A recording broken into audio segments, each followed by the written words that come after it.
मुस्लिम एक ऐसी कम्युनिटी है जिसको अपने जीवन से कितना भी निकालना चाहूँ वो जाता ही नहीं है। क्या हुई? इजराइल और फिलिस्तीन में जो वार छिड़ी है मैं आपको सिंपल फॉर्म में समझाने की कोशिश करूंगा ताकि 9-10 के बच्चों को भी समझ में आ जाए।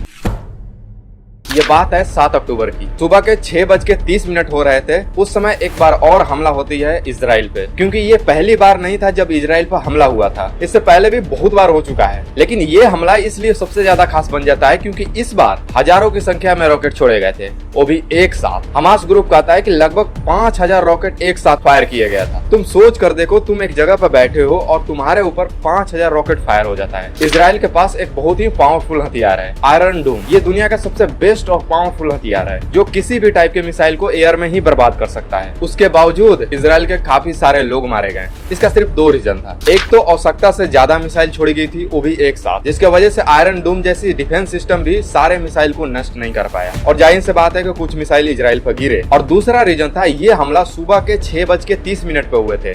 उस समय सारे लोग सो रहे थे। ये तो आपने जाना कि हमला कैसे हुआ। अब समझो कि हमला क्यों हुआ। ये एक जगह है जिसका नाम है जेरूसलम। नाम लेने में थोड़ा गलती हो जाए तो माफ कर देना, क्योंकि इनका नाम ही बहुत अटपटा है। ये एक ऐसी जगह है जहाँ पर जुडिज्म, क्रिश्चियन और इस्लाम को एक साथ जोड़ता है और इसी को लेकर बार बार हमले होते हैं। यहाँ पर मुस्लिमों का मानना है कि यहीं से मोहम्मद साहब पैर रखकर जन्नत गए थे। लेकिन जूस जो मुस्लिम से पहले वहाँ रहा करते थे, उनका सबसे पहला मंदिर यहीं पर रहा करता था, लेकिन मुसलमानों ने वहाँ पर उसको बर्बाद कर दिया। अब वहाँ पर सिर्फ दीवारें बची हैं। इतिहास गवाह है कि मुसलमानों ने हर बार दूसरों के धार्मिक टेम्पल को बर्बाद कर वहाँ पर अपना मस्जिद बनाया है। इसका सबसे बड़ा एग्जाम्पल है बाबरी मस्जिद, काशी मंदिर और मथुरा टेम्पल। इनकी शुरुआत से फितरत रही है कि दूसरे के देश में जाओ, वहाँ के जमीन पर कब्जा करो, वहाँ के लोगों को मारो, उनके लड़कियों के साथ करो और उनके धार्मिक प्लेस को हटाकर मस्जिद बना दो। मैं ये बात दावे के साथ इसलिए बोल सकता हूँ कि ये चीजें आपको हर जगह देखने को मिल जाएगी। सीबीएन के रिपोर्ट के अनुसार कुरान में जेरूसलम का एक बार भी जिक्र नहीं है, जबकि जूस के बाइबल में इसका कई बार जिक्र आया है। उसमें यह भी बताया गया है कि अल अक्सा मॉस्क के बनने से पहले ही मोहम्मद साहब मर गए थे, तो फिर इतने सालों बाद उस पर पैर रखकर वो जन्नत कैसे गए। ये झूठ बोलने में इतने ज्यादा नीचे गिर सकते हैं कि आप सोच नहीं सकते। आपने ये कई बार सुना होगा कि इंडिया के काफी सारे मुस्लिम ये बोलते हैं कि मोहम्मद साहब ने भारत को बनाया है। मैं वैसे मुसलमानों से डायरेक्ट सवाल पूछना चाहता हूँ कि हमारे ग्रंथों में तुम इस्लाम का जिक्र दिखा दो, या तुम अपने कुरान में भारत का जिक्र दिखा दो। जहाँ पर खाने को दाने नहीं थे, पीने को पानी नहीं थे, भारत को मोहम्मद साहब ने बनाया। वाह, तो धोती खोल रहा है। हमारे सनातन में कहा गया है कि भगवान ने इंसान को बनाया। इस बात से कोई मुकर नहीं सकता कि धरती पर जितने रहने वाले लोग हैं वो सभी के सभी इंसान हैं। लेकिन वहीं पर मुस्लिम बोलते हैं कि मोहम्मद साहब ने दुनिया को बनाया है और उन्होंने मुसलमान को बनाया है। तो फिर हिंदू, बुद्धिज्म, क्रिश्चियन और सिख कहाँ से आ गए। और इतनी गंदी पॉलिटिक्स हो गई है कि कांग्रेस बोलती है कि बीजेपी हिंदू मुस्लिम करती है, लेकिन ये खुद इतने निचले स्तर पर गिर गए हैं कि ये लोग टेररिस्ट को भी सपोर्ट करने के लिए तैयार हो गए हैं। कांग्रेस कार्य समिति की बैठक में एक बड़ा फैसला लिया गया है।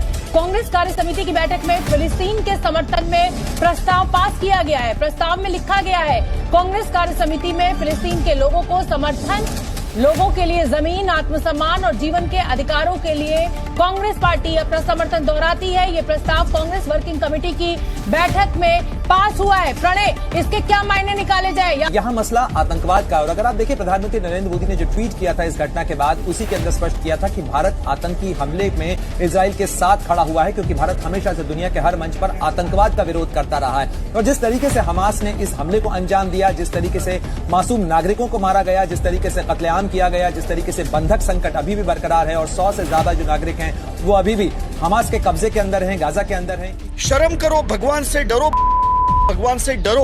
हमारे ही देश के कुछ मुस्लिम जश्न मना रहे हैं कि इजराइल को कुछ लोगों को मार दिया गया है। इससे बड़ी हैवानियत और क्या हो सकती है। जिसने खुद अटैक किया है, कई लोगों को मार दिया गया, वहाँ के महिलाओं के साथ रेप किया गया है, उनको नंगा दौड़ाया गया है, छोटे छोटे बच्चों को जिंदा काट दिया गया है। और ऐसे हैवानियत पर यहाँ के लोग जश्न मना रहे हैं, क्योंकि जिन्होंने मारा है वो मुस्लिम थे। इससे ज्यादा और नीचे कैसे गिरोगे। शायद यही रीजन थी कि बाबा साहब ने साफ तौर पर कहा था कि मुस्लिम अपने देश के लिए सच्चे कभी नहीं हो सकते। सोचो इस बात को, जरा सीरियस लेना इस बात को कि जो लोग अपने देश के खिलाफ जा सकते हैं दूसरे देश के मुसलमानों के लिए, वो तुम्हारे कभी भाई होंगे? वो तुम्हारे साथ मुसीबत में भाईचारा निभाएंगे?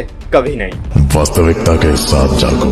दूसरा और सबसे घटिया तर्क देते हैं कि इजराइल ने भी तो फिलिस्तीन के मुस्लिमों के साथ जुल्म किया है, इसीलिए हम इंसानियत को सपोर्ट कर रहे हैं। मैं इनसे साफ बोलना चाहता हूँ कि इससे झूठ और दोगलापन और कुछ हो ही नहीं सकता। तब तुम्हारी इंसानियत कहाँ गई थी जब कश्मीर पंडितों को मारा जा रहा था? मतलब तुम्हारे मजहब के लोग ना हो तो तुम अपने देश के खिलाफ जा सकते हो, अगर तुम्हारे मजहब के लोग हैं तो दूर देश वाले भी तुम्हारे भाईचारे हो जाते हैं। अब ये मत बोलना कि बहुत सारे मुस्लिमों ने भी बॉर्डर पर इस देश के लिए जान दिया है, क्योंकि ये चीजें करते हुए अगर ऊपर से वो देखते होंगे ना तो तुम पे थूकते होंगे कि साला इनके लिए मर गए हम।